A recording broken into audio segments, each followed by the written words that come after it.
Hello, my dear students. How are you? I hope all you are quite fine.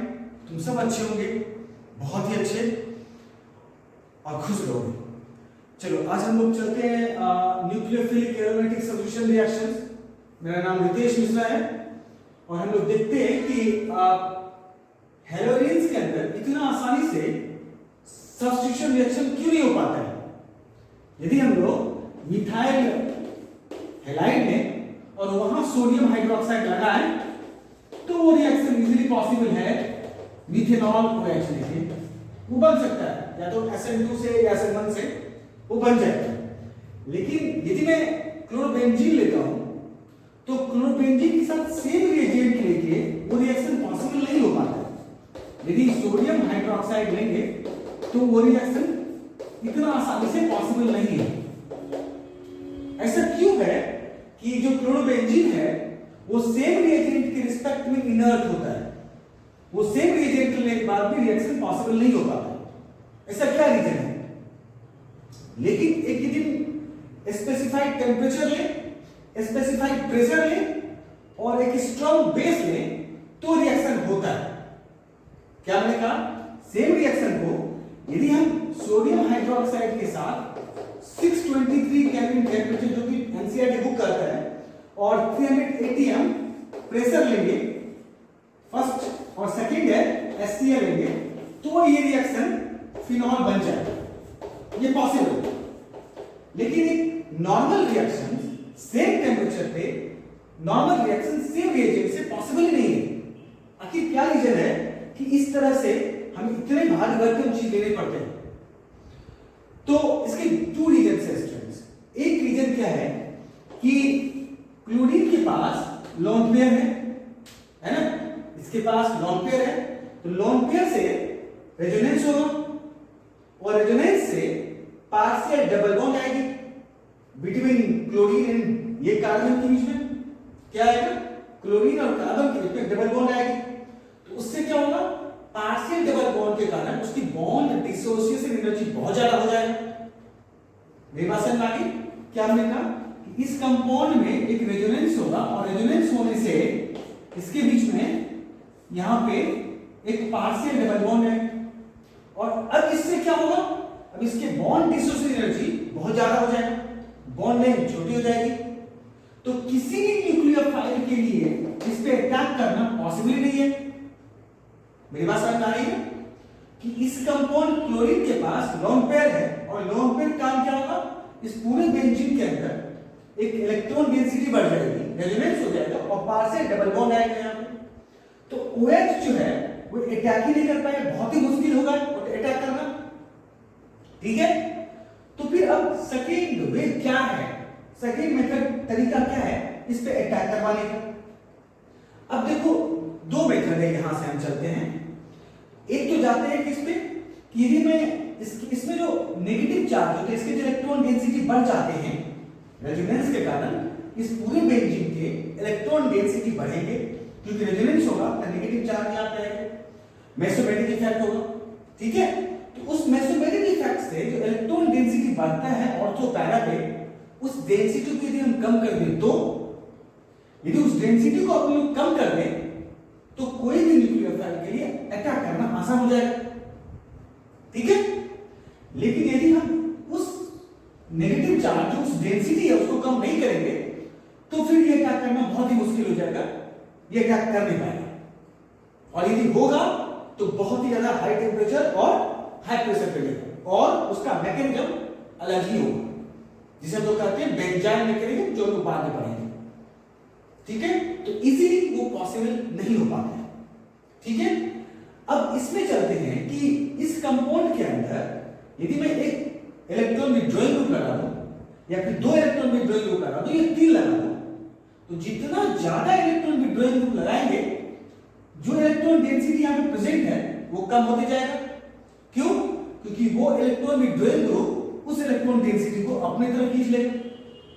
तो इस benzene पे जो electron density ज्यादा है वो क्या होगा? कम हो जाएगा और फिर OH को या कोई भी न्यूक्लियोफाइल को अटैक करना आसान हो जाएगा। ठीक है? तो हम लोग पहले चलते हैं उस प्रोसेस पे जहां से SN2AR होता है। ठीक है। अब देखो Sn2Ar कहां से होगा, मैं चाहता हूं कि इसी न्यूक्लियोफाइल, इसी सेंटर पे किसी न्यूक्लियोफाइल को अटैक करना है, इसी सेंटर पे। अब वो कैसे होगा, इसी सेंटर पे अटैक करवाना। तो देखो अब क्या करते हैं इस चीज के लिए हम, कि इस ग्रुप के अंदर, इस ग्रुप में जो आपके पास क्लोरोबेंजीन का ग्रुप है, यहां पे क्लोरोबेंजीन है। अब यहां पे क्या करते हैं हम लोग, कहीं पे एक इलेक्ट्रॉन विड्रॉइंग ग्रुप लगा देते हैं, जो कि होता है N double bond O single bond O। Nitro NO2 group लगा दिया हमने। अब जितना ज्यादा NO2 ग्रुप लगाएंगे उससे इलेक्ट्रॉन उतना लेगा, वो नेगेटिव चार्ज को अपने तरफ लेगा, नेगेटिव चार्ज को एब्जॉर्ब करेगा, तो इलेक्ट्रॉन डेंसिटी कम होगा, तो कोई भी न्यूक्लियोफाइल आसानी से अटैक कर देगा। तो हमने एक ग्रुप ले लिया NO2 ग्रुप। अब क्या किया, अपने लोग OH से अटैक करवाते हैं, इसमें OH लेते हैं न्यूक्लियोफाइल। अब सेम एजेंट ले सकते हैं हम लोग, ठीक है, या सोडियम सोडामाइड ले लो। तो अब यहां से क्या करेंगे कि अब ये न्यूक्लियोफाइल इस पे अटैक करेगा। अब ये अटैक कर सकता है क्योंकि हमने एक इलेक्ट्रॉन विड्रॉइंग ग्रुप को ले लिया है। तो ये जो है ये बॉन्ड टूटेगा और आपका जो कॉम्प्लेक्स बनेगा, ये जो स्टेट होता है स्टेट, इसे RDS कहते हैं, रेट डिटरमाइनिंग स्टेट, ठीक है। अब यहां से आपका एक कॉम्प्लेक्स बनेगा जो इंटरमीडिएट आपका एक तरह से ट्रांजिशन स्टेट कहते हैं, वो ट्रांजिशन स्टेट बनेगा। और ये कंपाउंड जो है ये आपका यहाँ पे नेगेटिव चार्ज और ये OH और ये Cl बनेगा। अब देखो इस कॉम्प्लेक्स में जो नेगेटिव चार्ज आता है इसे कहते हैं साइक्लोहेक्साडाइनाइल एनायन। क्या बोलेंगे, साइक्लोहेक्साडाइनाइल एनायन। अब ये साइक्लोहेक्साडाइनाइल एनायन जो बनता है, जो कार्बेनियन आयन्स है, ये पूरे के पूरे कंपाउंड कार्बेनियन है। इस कॉम्प्लेक्स को कहते हैं मेस्नेहाइजर कॉम्प्लेक्स।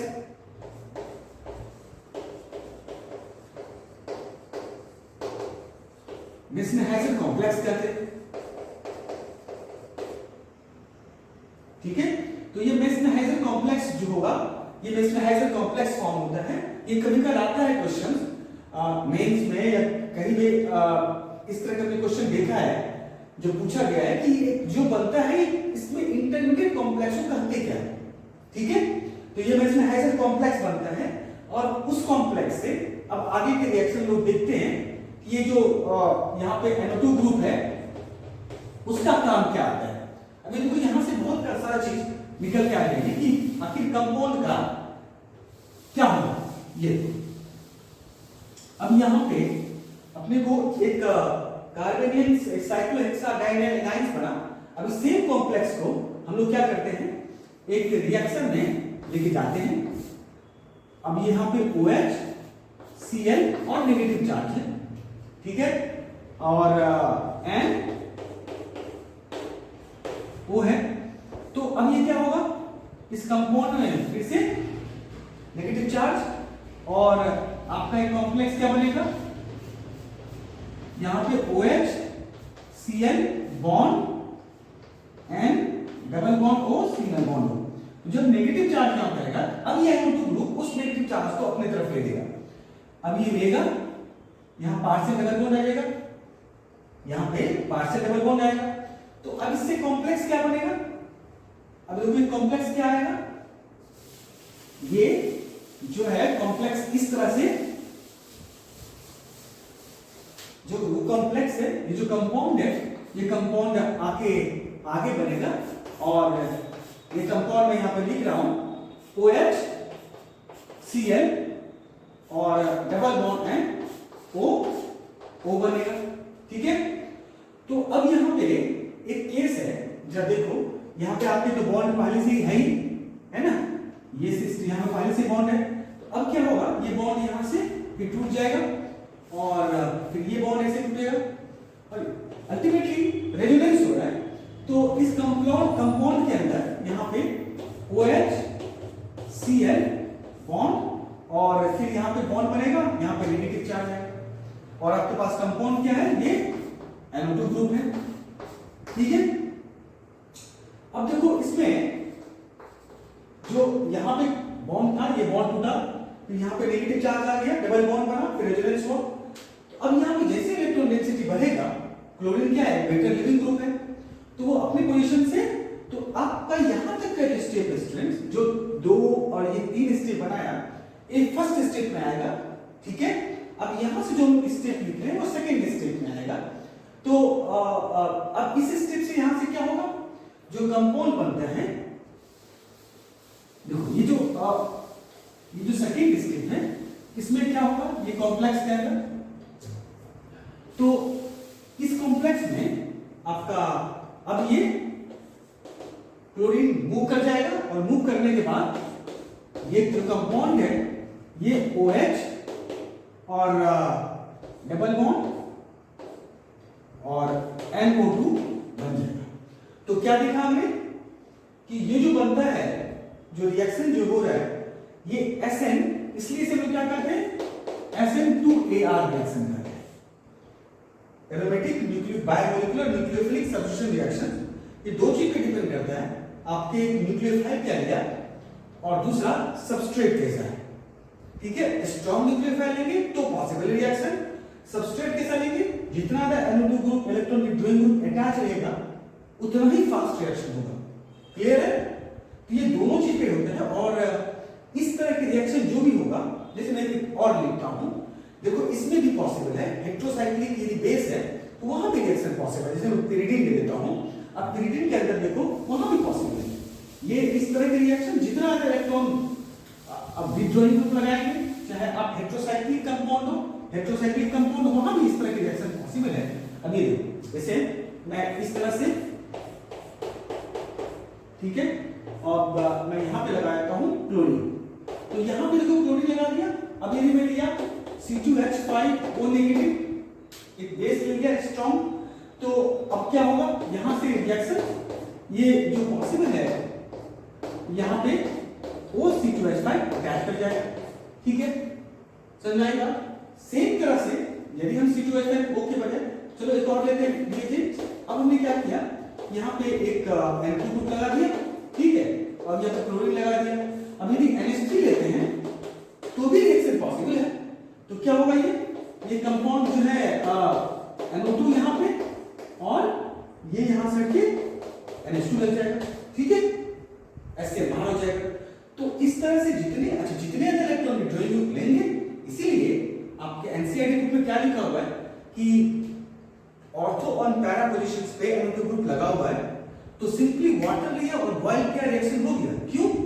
क्योंकि वो बहुत ज्यादा रिएक्टिव हो गया, ठीक है। वो सब्सटेंसेस, जो कंपाउंड जो है, जो हमने इस तरह से कंपाउंड है, अब आपका Cl यहां पे NO2 और NO2, अब देखो बहुत ज्यादा रिएक्टिव हो गया, तो सिंपली वाटर लेंगे और बॉइल करेंगे, तो ये बॉइल करेंगे तो इजीली रिएक्शन ये इस तरह से आपका OH और NO2 और NO2 बन जाएगा। तो जितना इलेक्ट्रॉन विड्रॉइंग ग्रुप लेते जाएंगे, अब देखो नहीं लेंगे इलेक्ट्रॉन विड्रॉइंग ग्रुप तो क्या होगा, 623 केल्विन टेंपरेचर लेना पड़ेगा, और उस मैकेनिज्म को हम लोग बेंजाइन मैकेनिज्म कहते हैं, जो नेक्स्ट वीडियो लेक्चर में आपके हैं। तो उस बेंजाइन मैकेनिज्म से हम उसको सॉल्व करते हैं, वो अलग ही मैकेनिज्म है। अब SN2AR किस कंपाउंड में अप्लाई होगा, जहां पे इलेक्ट्रॉन विड्रॉइंग ग्रुप होगा, जिस क्लोरोबेंजीन में इलेक्ट्रॉन विड्रॉइंग ग्रुप लगा होगा, वहां पे हम SN2AR अप्लाई करेंगे। अच्छा, SN2AR फास्टर कब होगा सर? तो SN2AR फास्टर तब होगा जब आपकी जितने ज्यादा इलेक्ट्रॉन विड्रॉइंग ग्रुप लगा होगा बेंजीन में, क्लोरोबेंजीन में, उतना ही फास्टर होगा SN2AR। क्लियर है? तो आप जो एनसीईआरटी का 3 मैकेनिज्म है, 3 रिएक्शन, एक क्लोरोबेंजीन से फिनॉल, सेकंड है 2,4 डाइनाइट्रोक्लोरोबेंजीन से फिनॉल, और थर्ड है 2,4,6 ट्राइनाइट्रोक्लोरोबेंजीन से फिनॉल। दोनों अलग अलग मैकेनिज्म से होते हैं। हम लोग पूरे मैकेनिज्म के साथ पढ़ेंगे, और यदि समझ में आ गया तुम्हें अच्छी तरह से, तो लाइक भी करो, शेयर भी करो और सब्सक्राइब भी करो। यदि समझ में आया तो